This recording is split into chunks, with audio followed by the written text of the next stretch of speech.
Morning evening afternoon ಎಲ್ಲ routine ಸೇರಿಸ್ಬಿಟ್ಟು video ಮಾಡ್ಕೊಂಡು ನನ್ನ ದಿನಚರಿ ಹೇಗಿರುತ್ತೆ ಅಂತ ತೋರಿಸ್ತೀನಿ. ಇನ್ನೇನು ಮಾಮೂಲಿ ಬೆಳಗ್ಗೆ ಎದ್ಬಿಟ್ಟು ಎಲ್ಲ ಕಸ ಗುಡಿಸ್ಕೊಂಡು ಬಾಗಿಲು ಸಾರಿಸಿ ರಂಗೋಲಿ ಎಲ್ಲ ಬಿಟ್ಟು ಆಮೇಲೆ ತಿಂಡಿ ಮಾಡೋಣ ಅಂತ ಒಳಗಡೆ ಹೊರಟೆ. ನಮ್ಮ ಮನೇಲಿ 2 ಬಾಗಿಲು ಮತ್ತು ಒಳಗಡೆ ಇನ್ನೂ 2 ಬಾಗಿಲು ಇದೆ. ಸೊ ಎರಡನ್ನೂ ಸಾರಿಸ್ಬಿಟ್ಟು 2ಕ್ಕೂ ರಂಗೋಲಿ ಬಿಡಲೇಬೇಕು. ಯಾಕಂದರೆ ಹಿಂದಿನ ಬಾಗಿಲು ಇರೋದು ಹಳೆ ಮನೆಯದು, ಬಟ್ ಅಂದರೆ ಒಂದು 5 ಇಯರ್ಸ್ ಬ್ಯಾಕ್ ಕಟ್ಟಿದ್ದು. ಅದಾದಮೇಲೆ ಮುಂದೆ ಈ ಪೋರ್ಷನ್ ಕಟ್ಟಿರೋದು. ಸೊ ಹಂಗಾಗಿ ಹಳೆ ಮನೆ ಬಾಗಿಲು ಸಾರಿಸ್ದಂಗೆ ಹಂಗೆ ಬಿಡಬಾರ್ದು ಅಂತ ಅದನ್ನು ಸಾರಿಸಿ ಮತ್ತು ಈ ಬಾಗಿಲನ್ನು ಸಾರಿಸ್ತೀವಿ. ಸೊ ಹಂಗಾಗಿ ಎಲ್ಲ ಕಸ ಗುಡಿಸಿ ಅದೇ ಒಂದು 1/2 hour ಆಗುತ್ತೆ. ಬೆಳಗ್ಗೆ ಎದ್ದ ತಕ್ಷಣ ಅದೇ ಕೆಲಸ. ಅದಾದಮೇಲಿಂದ ಕಾಫಿ ಅದು ಇದು ಎಲ್ಲ ಮಾಡಿಬಿಟ್ಟು ಆಮೇಲೆ ತಿಂಡಿ ಮಾಡಲಿಕ್ಕೆ ಸ್ಟಾರ್ಟ್ ಮಾಡ್ತೀನಿ. ಇನ್ನೇನು ಮಗಳಿರೋದ್ರಿಂದ ನಮ್ಮ ಅತ್ತೆ ಎಲ್ಲ ನೋಡ್ಕೊಳ್ತಾರೆ, ನಾನು ತಿಂಡಿ ಮಾಡ್ತೀನಿ. ಸೊ ಇವತ್ತು ಏನಾದರೂ ಸ್ಪೆಷಲಾಗಿ ಮಾಡೋಣ, ಅದೇ ಬೋರ್ ಆಗ್ತಿತ್ತು ಪಲ್ಯಗಳೆಲ್ಲ ತಿಂದುಬಿಟ್ಟು ಅಂತ ಹೇಳಿ ಪನ್ನೀರ್ ಮಾಡಿ ಇಟ್ಟಿದ್ದೆ ನೈಟೇ. ನನಗೆ ಮಿಲ್ಕ್ ಪೌಡರ್ ಕೊಡ್ತಾರೆ ಅಲ್ವಾ ಪಾಪುಗೆ ಅಂತ, ಅವಳಿಗೆ 1.5 ವರ್ಷ. ಸೊ ಅಂಗನವಾಡೀಲಿ ಮಿಲ್ಕ್ ಪೌಡರ್ ಕೊಡ್ತಾರೆ, ಅದರಿಂದ ಪನ್ನೀರನ್ನ ಮಾಡಿಟ್ಟಿದ್ದೆ. ಅದಾದಮೇಲೆ ಇದೆಲ್ಲರೂ ತಿಂತಾರೋ ಇಲ್ವೋ ಅಂತ ಹೇಳಿ ಜೊತೆಗೆ ಟಮಟೆಕಾಯಿ ಇದ್ವು. ಸೊ ಟಮಟೆಕಾಯಿಂದೂ ಚಟ್ನಿ ಮಾಡೋಣ ಅಂತ ಅದನ್ನು ರೆಡಿ ಮಾಡ್ಕೊಳ್ತಿದ್ದೆ. ಅಷ್ಟರಲ್ಲಿ ನನ್ನ ಮಗಳು ಎದ್ದು ಎಲ್ಲ ರೆಡಿಯಾಗಿದ್ಲಲ್ಲ, ಸೊ ಅವಳಿಗೆ ಒಂದು ಬಾಟಲ್ ಹಾಲೆಲ್ಲ ಕಾಯಿಸಿ ಕೊಟ್ಟೆ. ಅವಳು ವೀಡಿಯೋ ಮಾಡ್ತಿರೋದನ್ನ ನೋಡಿಬಿಟ್ಟು ಬಂದು ವೀಡಿಯೋ ಹತ್ರ ಒಂದ್ಸಲ ನೋಡಿದ್ಲು, ಏನು ಫೋನ್ ಆನ್ ಮಾಡಿಟ್ಟಿದೆಯಲ್ಲ ನಮ್ಮಮ್ಮ ಅಂತ. ಅದಾದಮೇಲೆ ಹಾಲಿನ ಬಾಟ್ಲಿ ತೋರಿಸಿದ್ನಲ್ಲ, ಅವಳಿಗೆ ಆ ಬಾಟಲ್ ತೋರಿಸಿದ ತಕ್ಷಣ ಅವಳ ದಿವಾನ್ ಕಟ್ಟು ಇಲ್ಲ ಮಂಚದ ಮೇಲೆ ಹೋಗಿ ಮಲ್ಕೊಂಡು ಅಲ್ಲೇ ಕುಡಿಯೋದು.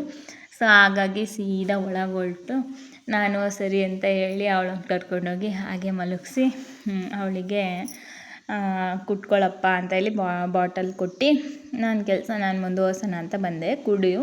ಕುಡಿದ್ಬಿಟ್ಟು ಬಾ ಅಂತ ಹೇಳಿದೆ. ಸೊ ಅವಳು ಕುಡ್ದಾದ್ಮೇಲೆ ಬರ್ತಾಳೆ, ಎದ್ದಿಲ್ಲ ಅಂದರೆ ಅಮ್ಮ ಕಾ ಅಂತ ಅಂತಾಳೆ. ಅಂದರೆ ಖಾಲಿ ಮಾಡಿದ್ದೀನಿ ಬಾ ಕರ್ಕೋ ಅಂತ ಕರೀತಾಳೆ.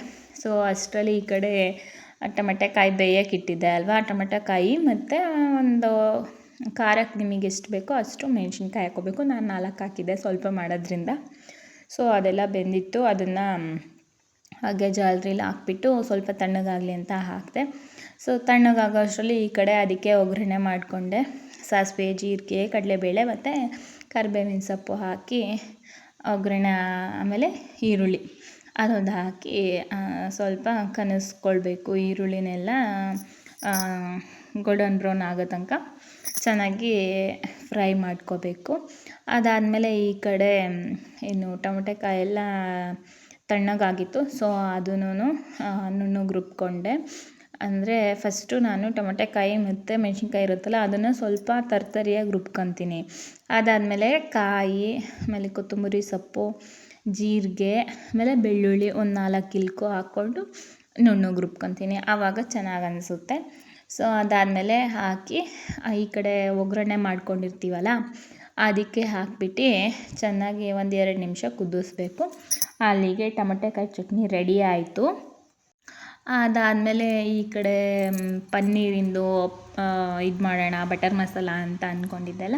ಸೊ ಅದಕ್ಕೆ ಒಂದು 6 ಟೊಮೊಟೊ ಹಣ್ಣು, ಅದಾದಮೇಲೆ ಒಂದು 4 ಕೆಂಪು ಮೆಣಸಿನ್ಕಾಯಿ ಇಲ್ಲೇ ಹಿಂದೆಗಡೆ ಗಿಡದಲ್ಲಿ ಅಲ್ಲೇ ಕೆಂಪಾಗಿದ್ವು ಮೆಣಸಿನ್ಕಾಯಿ ಕುಯ್ಕೊಂಡಲೆ.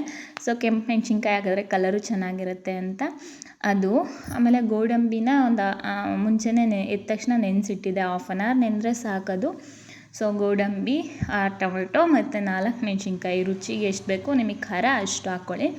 ಆಮೇಲೆ ಬೆಳ್ಳುಳ್ಳಿ ನಾನು ಸ್ಕಿಪ್ ಮಾಡಿದ್ದೆ, ಬೆಳ್ಳುಳ್ಳಿ ಹಾಕ್ಕೊಳೋದಾದ್ರೆ ಹಾಕ್ಕೋಬೋದು. ಮತ್ತು ಶುಂಠಿ ಒಂದು ಇಂಚಷ್ಟು ಶುಂಠಿ ತಗೊಂಡು ಸಣ್ಣಗೆ ಕತ್ತರಿಸ್ಕೊಂಡು ಹಾಕ್ಕೊಂಡ್ರೆ ಅದನ್ನು ನುಣ್ಣಗೆ ಪೇಸ್ಟ್ ಮಾಡ್ಕೊಬೇಕು. ಪ್ಯೂರಿ ಅಂತ ಅಂತಾರಲ್ಲ ಇವಾಗೆಲ್ಲ, ಸೊ ಆ ಥರ ಪೇಸ್ಟ್ ಮಾಡಿಕೊಂಡು ಆಮೇಲೆ ಈ ಕಡೆ ಒಂದು ಬಾಣಲಿಗೆ ಬೆಣ್ಣೆ ನಾವು ಮನೇಲೆ ಏನೇನು ಮಾಡ್ಕೊಳ್ತೀವಿ ಅದನ್ನು ಹಾಕಿ ಅದಕ್ಕೆ ಖಾರದ ಪುಡಿ, ಅರಿಶಿನ ಪುಡಿ ಮತ್ತು ಸಾಂಬಾರು ಪುಡಿ ಇಷ್ಟು ಮಸಾಲ ಐಟಮ್ ಹಾಕಿಬಿಟ್ಟು ಅದ್ರ ಜೊತೆಗೆ ಪನ್ನೀರ್ ಹಾಕ್ಬಿಟ್ಟು ಚೆನ್ನಾಗಿ ಫ್ರೈ ಮಾಡ್ಕೊಳ್ಬೇಕು. ನಾನು ಸ್ಕಿಪ್ ಮಾಡಿದ್ದೀನಿ, ಆ ವಿಡಿಯೋ ತೊಗೊಳಕ್ಕಾಗಲಿಲ್ಲ ಮಸಾಲ ಐಟಮ್ಸ್ ಹಾಕಿರೋದು. ಸೊ ಅದಾದಮೇಲೆ ಚೆನ್ನಾಗಿ ಒಂದು ಕಲರ್ ಬರುತ್ತೆ ಅಂತ ತನಕ ಫ್ರೈ ಮಾಡ್ಕೊಳ್ಬೇಕು. ಅಷ್ಟರಲ್ಲಿ ನಮ್ಮ ಯಜಮಾನ್ರು ಬೇರೆ ಬಂದುಬಿಟ್ಟಿದ್ರೆ, ಹಂಗಾಗಿ ವೀಡಿಯೋ ಸ್ಕಿಪ್ ಆಯಿತು. ನೀವೊಂದು ವೀಡಿಯೋ ಮಾಡಿಕೊಡಿ ಅಂದರೆ ಈ ಅವತಾರದಲ್ಲಿ ಮಾಡಿದ್ದಾರೆ. ಸೊ ಇಷ್ಟು ಫ್ರೈ ಮಾಡಿಕೊಂಡು ಅದನ್ನು ಒಂದು ಸೈಡಿಗೆ ತೆಗೆದಿಟ್ಕೊಂಡೆ. ಅದಾದಮೇಲೆ ಅದೇ ಬಾಣಲಿಗೆ ಸ್ವಲ್ಪ ಎಣ್ಣೆ ಮತ್ತು ಜೀರಿಗೆ, ಸಾಸಿವೆ, ಕರಿಬೇವು ಹಾಕಬೇಕು. ಇದಕ್ಕೇನು ನಾವು ಕಡಲೆಬೇಳೆ ಹಾಕಲ್ಲ.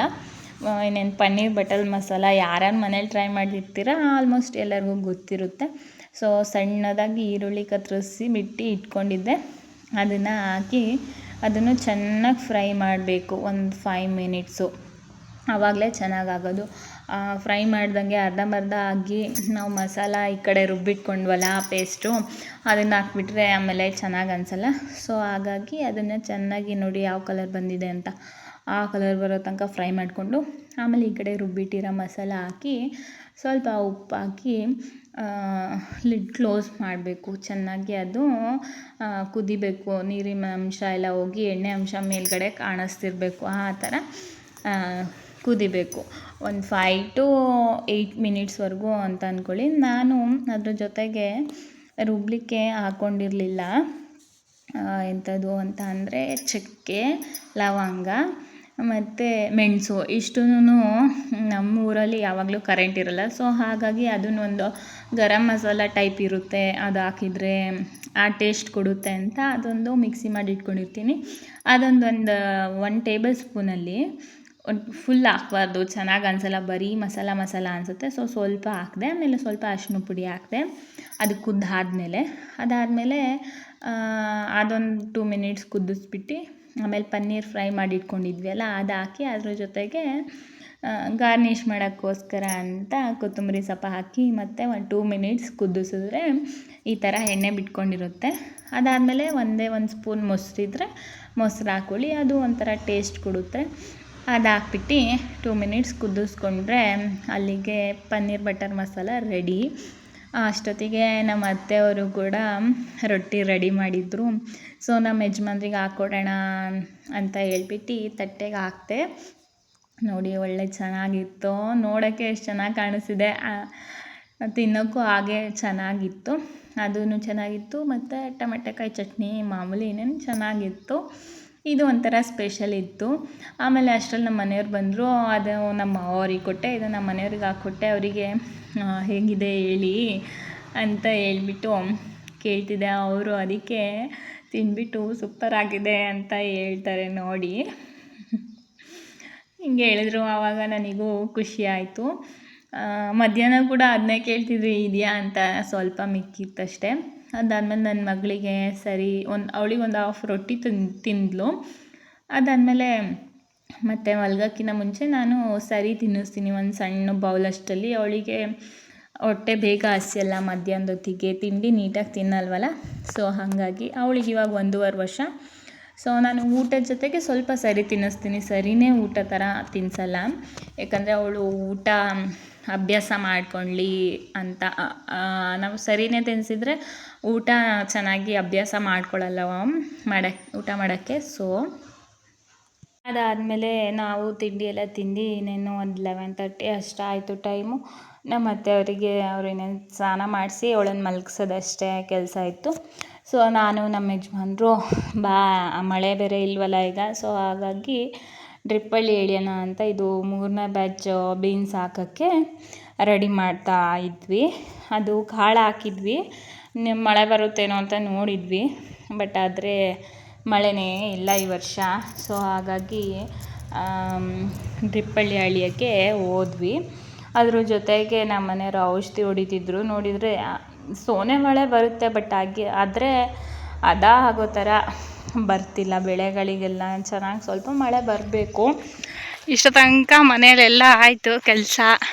ಇವಾಗ ಹೊಲ ಹತ್ರ ಬಂದಿದ್ದೀವಿ.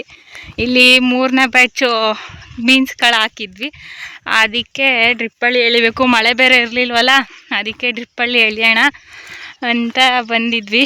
ಹಾಗೆ ಸೆಕೆಂಡ್ ಬ್ಯಾಚ್ ಬೀನ್ಸ್ ಇದೆಯಲ್ಲ, ಅದು ಬಳ್ಳಿ ತುಂಬ ಒಡೆದ್ಬಿಟ್ಟಿದೆ ಅಂತ ಹೇಳಿ ಅದನ್ನು ಸ್ವಲ್ಪ ಈ ಥರ ದಾರ ಇದೆ ನೋಡಿ, ಇಲ್ಲಿ ತೋರಿಸ್ತೀನಿ, ಅದಕ್ಕೆ ಸುತ್ತಬೇಕು ಅಂತ ಹೇಳಿ ಕರ್ಕೊಂಬಂದಿದ್ದಾರೆ. ಅದು ಒಂದು ಸ್ವಲ್ಪ ಕೆಲಸ ಫಿನಿಷ್ ಮಾಡಬೇಕು ನೋಡಿ. ಈ ಥರ ಬಂದಿರುತ್ತಲ್ಲ, ಅದನ್ನು ಹಿಂಗೆ ತಗೊಂಡು ಈ ಥರ ಸುತ್ತಬೇಕಂತೆ. ಎಲ್ಲ ಸುತ್ತಿ ಆಮೇಲೆ ಹೋಗೋದು ಮನೆ ಕಡೆ. ಇದು ಸೆಕೆಂಡ್ ಬ್ಯಾಚ್ ಬೀನ್ಸ್ ಹಾಕಿರೋದು. ಸುಮಾರು ಹೊಡೆದ್ಬಿಟ್ಟಿದೆ ಬಳ್ಳಿ, ಅದನ್ನೆಲ್ಲ ಸುತ್ತಬೇಕು. ಇದರಲ್ಲಿ ಒಂದು ಬೀಟ್ ಕುಯ್ದ್ವಿ ಅಂದರೆ ಕೆಳಗಡೆ ಬಿಟ್ಟಿರುತ್ತಲ್ಲ, ಅದು ನೋಡಬೇಕು. ರೇಟ್ ಬೇರೆ ಇವಾಗ ಕಮ್ಮಿ ಆಗಿಬಿಟ್ಟಿದೆ. ಹೀಗೆ ಈ ಕಡೆ ಲಾಸ್ಟ್ ಟೈಮು ಟೊಮೊಟೊ ಎಲ್ಲ ಹಾಕಿದ್ರಲ್ಲ, ಅಲ್ಲಿಗೆ ಟೇಪ್ ಅಳ್ದಿದ್ರು. ಅದೊಂದು ಚೆನ್ನಾಗಿದ್ರೆ ಅದೊಂದು ಸ್ವಲ್ಪ ಈ ಕಡೆ ಒಂದು ಸೈಡಿಗೆ ಬಿಡೋಣ, ನೋಡೋಣ ಬಾ ಅಂತ ಅಲ್ಲಿಗೆ ಕರ್ಕೊಂಡು ಹೋದ್ರು. ಅಲ್ಲಿ ಒಂದು 6 ಏನೋ ಚೆನ್ನಾಗಿತ್ತು ಅಷ್ಟೇ, ಎಲ್ಲದು ಚೆನ್ನಾಗಿರಲಿಲ್ಲ. ಅದು ಟೇಪ್ ಆಗಿರೋದ್ರಿಂದ ಈ ಥರ ಎಲ್ಲ ನಾವು ಓಡಾಡಬೇಕಾದ್ರೆ ಮತ್ತು ಫುಲ್ ಬೆಳೆ ಆಗೋ ತನಕ ಅಲ್ಲೇ ಇರುತ್ತೆ ಅಲ್ಲ ಅದು, ಹಾಗಾಗಿ ಅವು ಟೇಪ್ ಆಗಿರೋದ್ರಿಂದ ಹರ್ಕೊಂಡ್ಬಿಡ್ತವೆ. ಬಳ್ಳಿ ಥರ ಇದ್ದರೆ ಅದು ಹರ್ಕೊಳ್ಳಲ್ಲ, ಗಟ್ಟಿಯಾಗಿರುತ್ತೆ ಪೈಪ್ ಥರ. ಇದು ಹಾಗೆ ಟೇಪು, ಸೊ ಹಾಗಾಗಿ ಹಾಳಾಗಿಬಿಡುತ್ತೆ. ಒನ್ ಟೈಮ್ ಯೂಸಬಲ್ ಅಷ್ಟೇ ಇದು. ಸೊ ಹಾಗಾಗಿ ಅದು ಚೆನ್ನಾಗಿರಲಿಲ್ಲ. ಬಿಡು, ಮನೆಗೆ ಹೋಗಿ ತೊಂದರೆ ಆಯಿತು ಅಂತ ಕೆಲಸ ಮಾಡ್ಕೊತಾ ಇದ್ವಿ.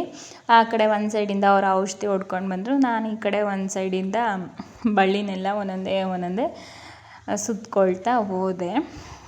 ನಾನು ಇವತ್ತು ಏನೋ ಟಾಪಿಕ್ ಮಾತಾಡಬೇಕು ಅಂತ ಅಂದ್ಕೊಂಡಿದ್ದೆ. ಏನು ಅಂದರೆ, ಈಗ ನಾವು ಏನಂದರೆ ನಾವು ಸಿಟಿಲಿ ಇದ್ದಿದ್ದು ನಾನು. ಸೊ ಹಾಗಾಗಿ ಇಲ್ಲಿಗೆ ಬಂದು ಈ ಕೆಲಸ ಮಾಡ್ತಾಳೆ ಹಾಗೆ ಹೀಗೆ ಅಂತ ತುಂಬ ಜನ ಮಾತಾಡ್ಕೊಂಡಿದ್ದಾರೆ. ಈ ಯಾವ ಕೆಲಸ ಆದರೆ ಏನಂತೆ ಮಾಡಲಿಕ್ಕೆ ಅಲ್ವಾ? ಈಗ ನಾನೇನು ಬೇರೆಯವ್ರ ಮನೆ ಕೆಲಸ ಮಾಡೋಕ್ಕೆ ಹೋಗ್ತಿದ್ದೀನ? ನಮ್ಮ ಮನೆ ಕೆಲಸ ಅಲ್ವಾ? ನಾನೇ ಕಂಫರ್ಟಬಲ್ ಆಗಿರಬೇಕಿದ್ರೆ ಬೇರೆಯವರು ಅನ್ಕಂಫರ್ಟಬಲ್ ಯಾಕೆ ಮಾಡ್ಕೊಳ್ಬೇಕು ಅಲ್ವಾ? ಹಂಗೆ ಹಿಂಗೆ ಅಂತ ಯಾಕೆ ಮಾತಾಡಬೇಕು? ಅವ್ರವ್ರ ಕೆಲಸ ಅವ್ರವ್ರು ಮಾಡಬೇಕು. ಮೈಂಡ್ ಯುವರ್ ಓನ್ ಬಿಸ್ನೆಸ್ ಅನ್ನೋದನ್ನು ಅವರು ತಿಳ್ಕೊಬೇಕು ಅಷ್ಟೇ. ಈಗ ಅದು ನಮ್ಮ ಇಷ್ಟ, ನಾವು ಯಾವುದಾದ್ರೂ ಕೆಲಸ ಮಾಡ್ಬೋದು, ನಾವೇನು ಕೆಟ್ಟ ಕೆಲಸ ಮಾಡ್ತಿಲ್ಲ ಅಲ್ವಾ? ಸೊ ಹಾಗಾಗಿ ಅದು ಹೇಳಬೇಕು ಅನ್ನಿಸ್ತು ಹಾಗೆ. ಸೊ ಹಾಗಾಗಿ ಹೇಳಿದೆ. ಆಮೇಲೆ ಮನೆ ಕಡೆ ಹೊರಟ್ವಿ. ಮಳೆ ಸೋನೆ ಬೇರೆ, ಯಾಕೋ ಸೋನೆ ಮಳೆ ಥರ ಬರ್ತಿತ್ತು. ಆಮೇಲೆ ಟ್ರೆಂಡ್ಸಿಂದ ಟಾಪ್ ತೊಗೊಂಡು ಬಂದಿದ್ದೆ, ಮೊನ್ನೆ ಸಿಟಿಗೆ ಹೋಗಿದ್ದೆ. ಆದರೆ ಅದನ್ನು ಹಾಕಿ ನೋಡಿರಲಿಲ್ಲ ಫಿಟ್ಟಿಂಗ್ ಎಲ್ಲ ಹೇಗಿದೆ ಅಂತ. ಡಿಸೈನ್ ಇಷ್ಟ ಆಗಿತ್ತು ಅಂತ ಹಾಗೆ ತಂದಿದ್ದೆ. ಚೆನ್ನಾಗಿತ್ತು, ಸ್ವಲ್ಪ ಲೂಸ್ ಇದೆ, ಇಟ್ಕೊಳ್ಳಿ. ಫೋನನ್ನು ಆಮೇಲೆ ನನ್ನ ಮಗಳಿಗೆ ಊಟ ಎಲ್ಲ ಮಾಡಿಸಿ ಆಟ ಆಡಿಸ್ತಿದ್ದೆ. ಅವಳು ಎಷ್ಟು ಚೆನ್ನಾಗಿ ಮಾತಾಡ್ತಿದ್ದಾಳೆ ನೋಡಿ.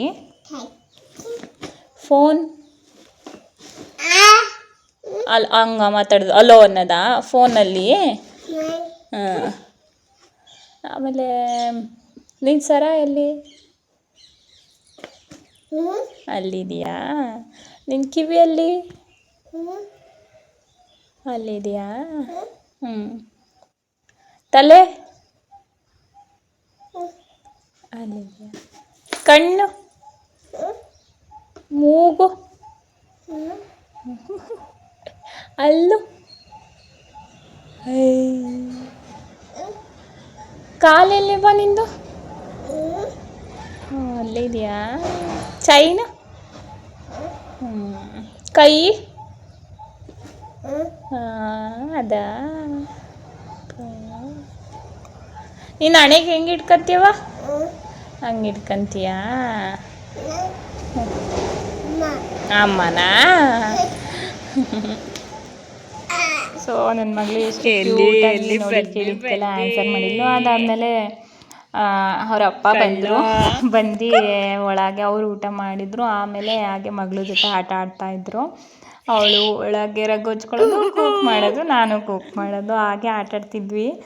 ಮಕ್ಳ ಜೊತೆ ಆಟಾಡ್ತಿದ್ದಾಗ ಟೈಮ್ ಹೋಗೋದೇ ಗೊತ್ತಾಗಲ್ಲ. ಒಳ್ಳೆ ಚೆನ್ನಾಗಿರುತ್ತೆ. ಮಕ್ಕಳು ಇದ್ದೋ ಮನೇಲೇ ಗೊತ್ತು ಹೇಗೆ ಅಂತ. ಒಂದೊಂದ್ಸಲಿ ಸಿಟ್ಟು ಬರುತ್ತೆ. ಅವರು ಮಕ್ಳುಗಳು ಮಾಡೋ ಕಿತಾಪತಿಗೆ ಬೇರೆಯವ್ರ ಮೇಲೂ ಸಿಟ್ಟು ಮಾಡ್ಕೊತೀವಿ, ಅವ್ರ ಮೇಲೂ ಸಿಟ್ಟು ಮಾಡ್ಕೊತೀವಿ. ಅದರಲ್ಲೂ ಈ ಜಾಯಿಂಟ್ ಫ್ಯಾಮಿಲಿ ಇದ್ರಂತೂ ಅಜ್ಜಿ ತಾತಗಳು ಹೋಗ್ಲಿ ಬಿಡು ಅಂದರೆ ಸಾಕು, ಅವರು ಮಕ್ಕಳು ಅಂತ ಹೇಳ್ತಾರೆ. ನಮಗೆ ಅವಾಗ ಇನ್ನೂ ಸಿಟ್ಟು ಬರುತ್ತೆ. ಅದೇನು ಮಾಡೋಂಗಿಲ್ಲ, ಮಾಮೂಲಿ ಆಗಿಬಿಟ್ಟಿರುತ್ತೆ. ಸೊ ಹಾಗೆ ಆಡ್ಕೊಳ್ತಾ ಸಂಜೆ ಎಲ್ಲ ಕಳೀತು. ಆಮೇಲೆ ಸಂಜೆ ಊಟಕ್ಕೆ ಅಂತ ಹೇಳಿ ಬರೀ ತಿಳಿ ಸಾಂಬಾರು ಮಾಡಿದ್ದೆ ಮಧ್ಯಾಹ್ನಕ್ಕೆ. ಮಾರ್ನಿಂಗ್ ರೊಟ್ಟಿ ಎಲ್ಲ ತಿಂದಿದ್ವಿ ಅಂತ. ಸೊ ಹಾಗಾಗಿ ತಿಳಿ ಸಾಂಬಾರಿಗೆ ಏನಾದರೂ ನಂಚ್ಕೊಳಕ್ಕೆ ಬೇಕಲ್ವಾ ಅಂತ ಹೇಳಿ ಸೋರೆಕಾಯಿ ಬೆಳೆದಿದ್ವಲ್ಲ, ಸೋರೆಕಾಯಿ ಅದು ಬಿಟ್ಟಿತ್ತು. ಅದನ್ನು ತುರಿದ್ಬಿಟ್ಟು ಈರುಳ್ಳಿ ಮತ್ತು ಅದನ್ನು ತುರಿದು ಹಾಕಿ ಹಾಗೆ ಒಗ್ಗರಣೆ ಮಾಡಿಕೊಂಡು ತುರಿದಿರೋದನ್ನ ಚೆನ್ನಾಗಿ ಸ್ವಲ್ಪ ನೀರು ಚಿಮುಕ್ಸ್ಕೊಂಡು ಬೇಯಿಸ್ಕೊಂಡೆ. ಅದಾದಮೇಲೆ ಕಾಯಿ ಹಾಕ್ಬಿಟ್ಟು ಒಂದು ಪಲ್ಯ ಥರ ಮಾಡ್ಕೊಂಡಿದ್ವಿ. ಅದ್ರ ಜೊತೆ ಮಜ್ಜಿಗೆ, ತಿಳಿ ಸಾರು ಊಟ ಮಾಡಿ ಆಮೇಲೆ ನನ್ನ ಮಗಳ ಜೊತೆ ಹಾಗೆ ಆಟ ಆಡಿಕೊಂಡು ಈ ದಿನನ ಹೀಗೆ ಕಳೆದ್ವಿ. ಸೊ ಯಾರೆಲ್ಲ ವಿಡಿಯೋ ನೋಡಿದ್ರಿ ಒಂದು ಲೈಕ್ ಮಾಡಿ, ಮತ್ತು ನನ್ನ ಚಾನಲ್ನ ಯಾರು ಇನ್ನೂ ಸಬ್ಸ್ಕ್ರೈಬ್ ಮಾಡಿಲ್ಲ ಪ್ಲೀಸ್ ಸಬ್ಸ್ಕ್ರೈಬ್ ಮಾಡಿ. Thank you for watching my video.